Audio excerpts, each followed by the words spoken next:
Hello दोस्तों, स्वागत है आप सभी का मिशन आरबीएससी में। दोस्तों, हिस्ट्री का जो हमारा पेपर है उसमें एक मानचित्र का प्रश्न आता है, मैप का प्रश्न आएगा। और मैप का प्रश्न होता है पूरे के पूरे 4 नंबर का। अर्थात बोर्ड आपको 4 नंबर तो थाली में सजा के दे रहा है, आपको बस उसे लेकर के और अपनी झोली में डालना है। तो डालेंगे कैसे, वही ट्रिक और वही शानदार मेथड आपको बताऊंगा। और आज तो मैं आपको बिल्कुल हाथ से बने हुए नक्शे में बिल्कुल फिक्स जगह पे पॉइंट कैसे भरना है वो बताने वाला हूं। ये क्लास अगर आपने देख ली तो मैप वाला प्रश्न आपका 100% राइट होगा। बहुत ही शानदार तरीके से, बहुत ही टेक्निक के साथ में हम इस मैप वाले प्रश्न को कंप्लीट करने जा रहे हैं। आइए शुरुआत करते हैं। देखो, इस तरीके से आपके सामने चार स्थान दिए जाएंगे। उन 4 स्थानों को आपको भारत के नक्शे में भरना है, भारत के मानचित्र में आपको दर्शाना है। हिंदी और इंग्लिश दोनों मीडियम में मैंने लिखा है और मैप आपको दिखा देता हूं। ये बिल्कुल इस प्रकार का मैप रहेगा जो आप देख पा रहे हैं कि कहां पर एग्जैक्ट पॉइंट है। मैंने यहाँ पे साइड में शॉर्ट नोट्स भी लिखे हैं और बिल्कुल हाथ से बनाए हुए ये हमारे मिशन आरबीएससी का एक शानदार प्रयास है जो आपको अब हर क्लास में ऐसा ही देखने को मिलेगा। अब देखो, पहले प्रश्न देखो कि निम्नलिखित ऐतिहासिक स्थानों को भारत के रेखा मानचित्र में दर्शाइए। प्रश्न कहां कहां से बनते हैं? ऐतिहासिक स्थान हो सकते हैं, सिंधु घाटी सभ्यता से रिलेटेड स्थान हो सकते हैं, भारत के कुछ प्राचीन जो महत्वपूर्ण स्थान है वो हो सकते हैं। तो वो सारे हमने शामिल करके आपके लिए क्लास बनाई है। स्टार्ट करें उससे पहले एक निवेदन, लाइक तो कर दीजिए ना। और अगर आपके पास हाइप का ऑप्शन बचा हुआ है तो वीडियो को हाइप भी कर दीजिए ताकि ये कम से ज़्यादा नए स्टूडेंट्स के पास पहुंचेगा वीडियो। चलिए, कालीबंगा भरना है, लोथल, धौलावीरा और मांडा। अब इनको याद कैसे करना है भाई? जो नए बच्चे हैं जिन्होंने बहुत पढ़ाई पहले नहीं करी है, बिल्कुल नए हैं और पहली बार सीख रहे हैं कि हमें इन स्थानों को कैसे भरना है, तो आपको पहले तो पता होना चाहिए कि स्थान भारत के नक्शे में आते कहां पर है। आपने उस स्थान को उस राज्य में कहीं पर भी अगर भर दिया तो भी आपको नंबर मिलेगा, बट मैं तो आपको एग्जैक्ट स्थान पर भरना बताऊंगा। अब देखो, याद करना है ना, तो यहां पे ध्यान देना है। वैसे तो ये प्रश्न कहां से लिया गया भाई? ये अपना जो मॉडल पेपर है ना, वहां से पहला प्रश्न हमने उठाया है। तो कालीबंगा ध्यान रखना राजस्थान में है, लोथर और धौलावीरा दोनों गुजरात में है और मांडा जो है वो जम्मू कश्मीर में है। अब देखो, इसको हमें इस महत्वपूर्ण मैप में इसको दर्शाना है, तो हम यहां पे दर्शाएंगे भाई इसको। सबसे पहले आपको ध्यान देना है कि जो मांडा है वो जम्मू कश्मीर में आता है और हड़प्पा सभ्यता का सबसे उत्तरी केंद्र है, यानी उत्तर में स्थित केंद्र है। तो यहां पर आपको भरना है भाई मांडा। दिख रहा है आपको? ये हो गया आपका मांडा, है ना, जम्मू कश्मीर में। दूसरा हो गया पहला।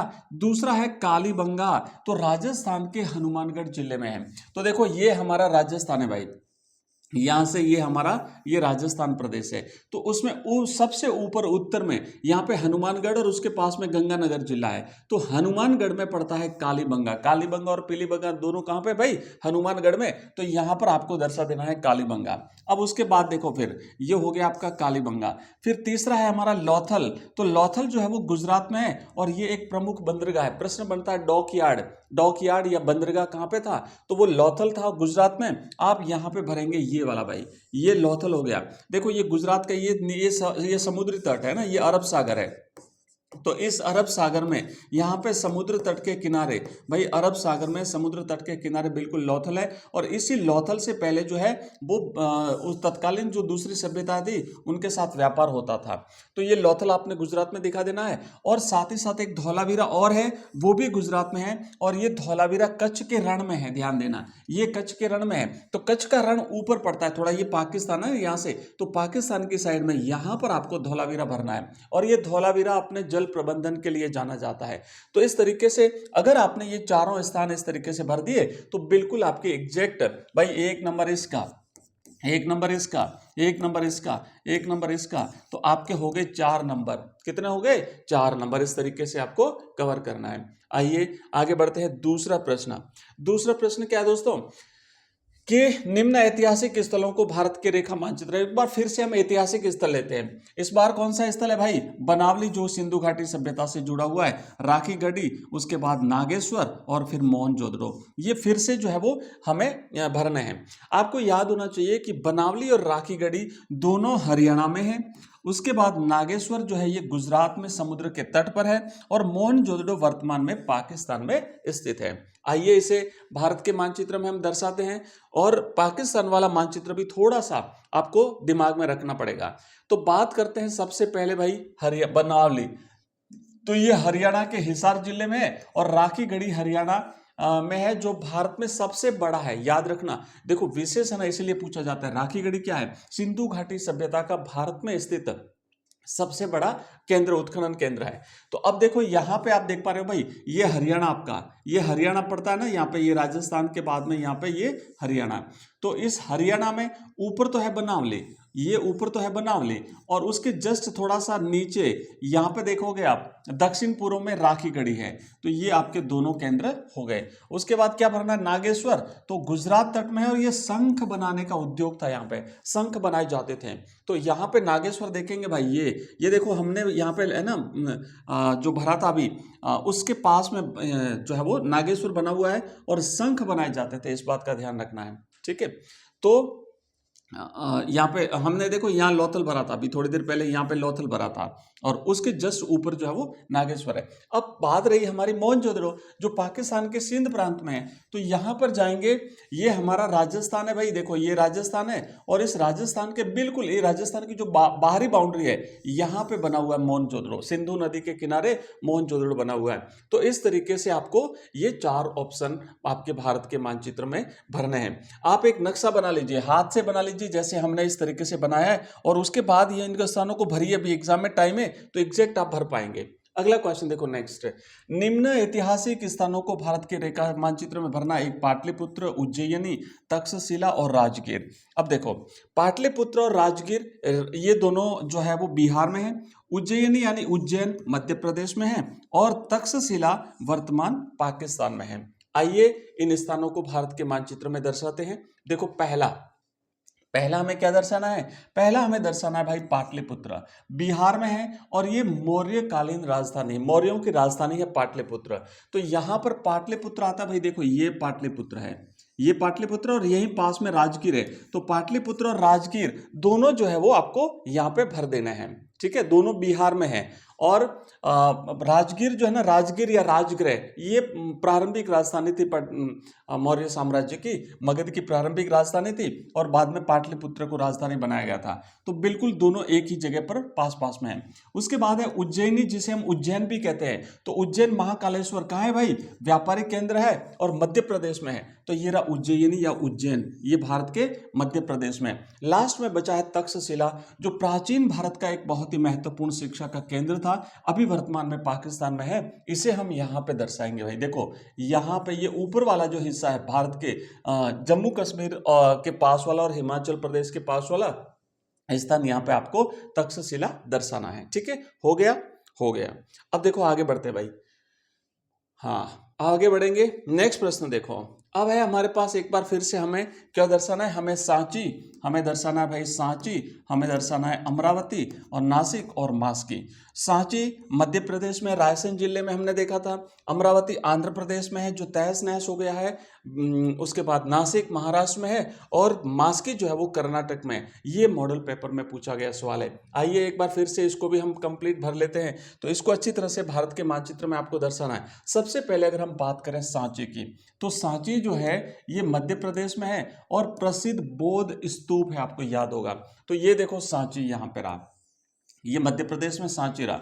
अमरावती थोड़ा सा और अपन आगे बढ़ते हैं, एक विशाल स्तूप था जो सांची से भी बड़ा था, लेकिन अभी वर्तमान में ये नष्ट कर दिया गया है। ये अमरावती सांची जो है भाई, ये आपको बिल्कुल भरना है आंध्र प्रदेश में।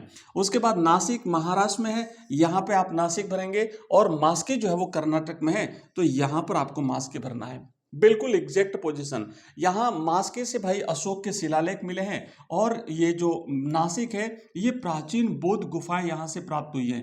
विशाल स्तूप था और सांची का स्तूप भी भाई एक बौद्ध स्तूप था और इसको भोपाल की बेगमों ने संरक्षण प्रदान किया था, इसलिए बचा हुआ है। लेकिन अमरावती का स्तूप जो है वो नष्ट हो गया है और भारत के मानचित्र पर आपने चारों स्थानों को यहाँ पे दर्शाना है। अभ्यास कर लीजिए, जितना अभ्यास करोगे उतना ही हो पाएगा। दोस्तों अभी हम आगे बढ़ेंगे, बहुत तकरीबन हमने 36 से लेकर 40 जो इंपोर्टेंट स्थान है भारत के मानचित्र में हमने चिन्हित किए हैं आपके लिए अलग अलग मानचित्र बना करके।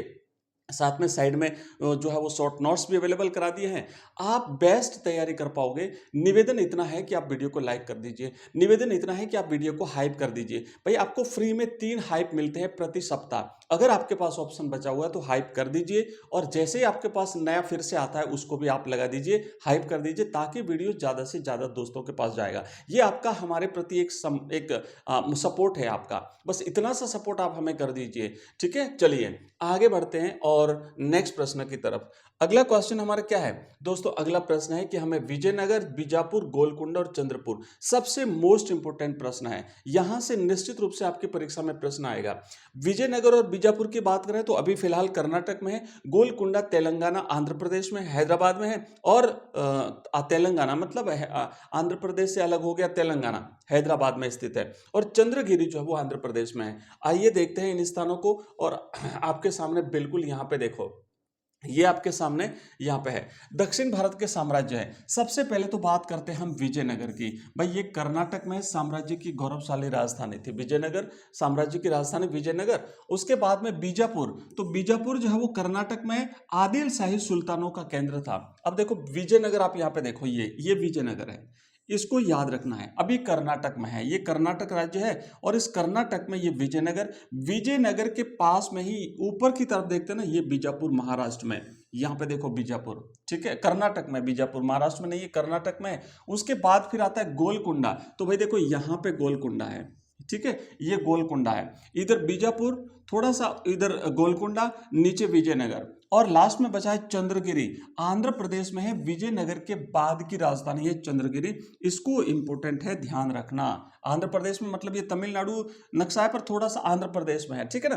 तो इस तरीके से अगर आप चारों याद कर लेते हो बहुत ही बेहतर तरीके से, और नक्शे के माध्यम से आप अगर पढ़ते हो ना, तो दिमाग में आपके एक स्थायी एक चित्र बन जाता है, बिंब बन जाता है, जिसे हिंदी में हम कहते हैं, तो चीजें अच्छी तरह से याद हो जाती हैं।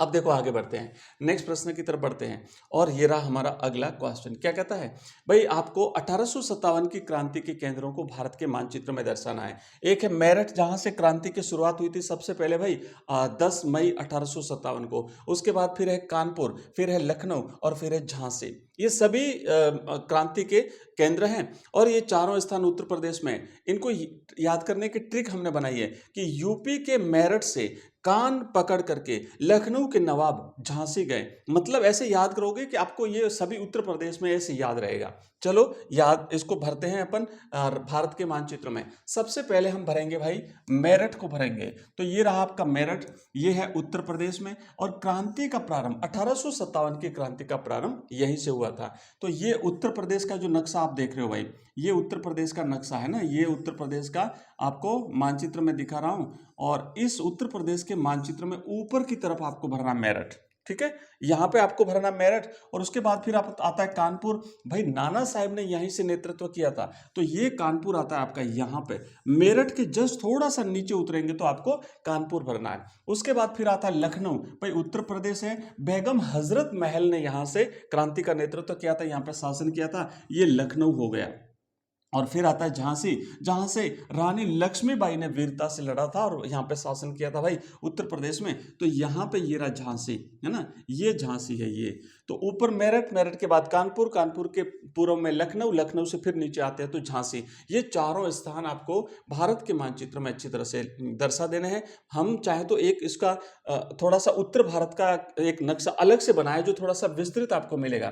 तो देखो सबसे पहले यहाँ पे आएगा मेरठ, उसके बाद यहाँ पे आएगा कानपुर, उसके बाद नीचे उस कानपुर के जस्ट बिल्कुल सीध में लखनऊ, और नीचे यहाँ पे आएगा झांसी। हो गए ना। आइए आगे बढ़ते हैं नेक्स्ट प्रश्न की तरफ, और ये रहा हमारा अगला क्वेश्चन।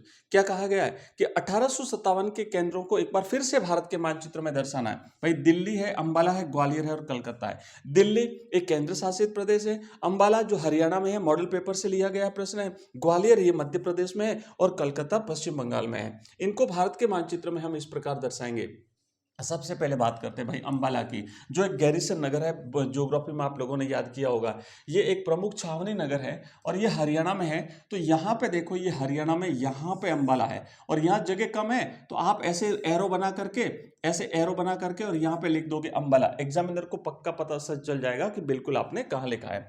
दूसरा हमारा दिल्ली है भाई, केंद्र शासित प्रदेश है, विद्रोहियों का प्रमुख केंद्र था। विद्रोही अपने स्थान पे विद्रोह करके और फिर दूसरे तीसरे दिन दिल्ली पहुंच जाते थे। तो ये हमारा दिल्ली रहा, जो भारत की राजधानी है भाई, यहाँ पे आपको दिल्ली भरना है। उसके बाद ग्वालियर है, तो मध्य प्रदेश में है और तात्या तोपे का केंद्र है। ठीक है, नाना साहब का कानपुर था और ग्वालियर किसका था? तात्या तोपे का। तो यहाँ पे देखो, ये तो था ग्वालियर और यहाँ पे था ना, यहाँ ये जो पॉइंट है नीचे वाला, ये झांसी था। तो झांसी और ग्वालियर दोनों पास पास में थे। और उसके बाद कलकत्ता आता है भाई, पश्चिम बंगाल में, ब्रिटिश भारत की राजधानी। 1911 में फिर दिल्ली ले गए थे। तो ये यहाँ पे है कोलकाता। ओके, ये कलकत्ता, यानी अभी हम इसे कोलकाता कहते हैं। तो ये 1857 के केंद्र थे जो आपने यहाँ पे दर्शा दिए। अब देखो नेक्स्ट आगे बढ़ेंगे बच्चों, अगला क्वेश्चन देखो नेक्स्ट।